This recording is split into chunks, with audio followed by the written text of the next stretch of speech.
ರಾಜ್ಯದ ವಿವಿಧೆಡೆ 8 ಜನ ಸರ್ಕಾರಿ ಅಧಿಕಾರಿಗಳಿಗೆ ಸಂಬಂಧಿಸಿದ ಸ್ಥಳಗಳಲ್ಲಿ ಇಂದು ಬೆಳಗ್ಗೆ ಲೋಕಾಯುಕ್ತ ಅಧಿಕಾರಿಗಳು ದಾಳಿ ನಡೆಸಿದ್ದಾರೆ.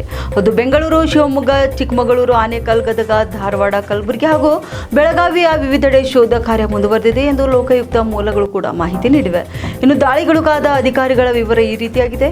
ಬಿಬಿಎಂಪಿ ಕಾರ್ಯನಿರ್ವಾಹಕ ಇಂಜಿನಿಯರ್ ಪ್ರಕಾಶ್, ಶಿವಮೊಗ್ಗದ ಸಾವಯವ ಕೃಷಿ ವಿಭಾಗದ ಸಹ ಸಂಶೋಧಕ ನಿರ್ದೇಶಕರಾದಂಥ ಡಾಕ್ಟರ್ ಎಸ್ ಪ್ರದೀಪ್, ಚಿಕ್ಕಮಗಳೂರು ಪಟ್ಟಣ ಪುರಸಭೆ ಲೆಕ್ಕಾಧಿಕಾರಿ ಲತಮಣಿ, ಆನೇಕಲ್ ಪಟ್ಟಣ ಪುರಸಭೆಯ ಮುಖ್ಯಾಧಿಕಾರಿ ಕೆಜಿ ಅಮರನಾಥ್, ಗದಗ ಪಟ್ಟಣ ಪೊಲೀಸ್ ನಿರೀಕ್ಷಕರು ಧ್ರುವರಾಜ್, ಧಾರವಾಡ ಮಲಪ್ರಭಾ ಪ್ರಾಜೆಕ್ಟ್ ಇಂಜಿನಿಯರ್ ಅಶೋಕ್ ವಲ್ಸಂತ್, ಕಲಬುರಗಿಯ ಆರ್ಡಿಪಿಆರ್ ಮಾಜಿ ಇಂಜಿನಿಯರ್ ಮಲ್ಲಿಕಾರ್ಜುನ ಅಲಿಪುರ, ಕಲಬುರಗಿ ಪಿಡಿಒ ರಾಮಚಂದ್ರ, ಶಿವಮೊಗ್ಗ ವಿಶ್ವವಿದ್ಯಾಲಯ ಸಹ ಸಂಶೋಧನಾ ನಿರ್ದೇಶಕರ ಮನೆ ಮೇಲೆ ಕೂಡ ದಾಳಿ ನಡೆಸಲಾಗಿದೆ.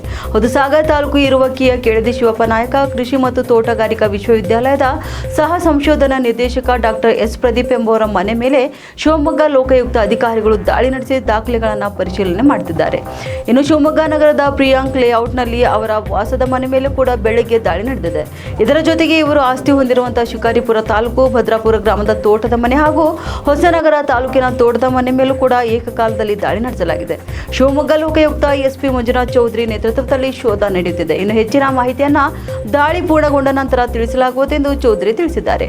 ಅಷ್ಟೇ ಅಲ್ಲ, ಧಾರವಾಡದಲ್ಲಿ ಕೂಡ ಲೋಕಾಯುಕ್ತ ದಾಳಿ ನಡೆದಿದ್ದು, ಧಾರವಾಡದ ಮಲಪ್ರಭಾ ಪ್ರಾಜೆಕ್ಟ್ ಇಂಜಿನಿಯರ್ ಅಶೋಕ್ ವಲ್ಸಂತ್ ಅವರ ಮನೆ ಮೇಲೆ ಲೋಕಾಯುಕ್ತ ದಾಳಿ ನಡೆಸಿದೆ. ನಗರದ ಕೆವಿಜಿ ಬ್ಯಾಂಕ್ ಬಳಿ ಇರುವಂತಹ ಕ್ವಾರ್ಟರ್ಸ್ ಕಚೇರಿ ಮೇಲೆ ದಾಳಿ ಮಾಡಲಾಗಿದೆ ಎನ್ನಲಾಗ್ತಿದೆ.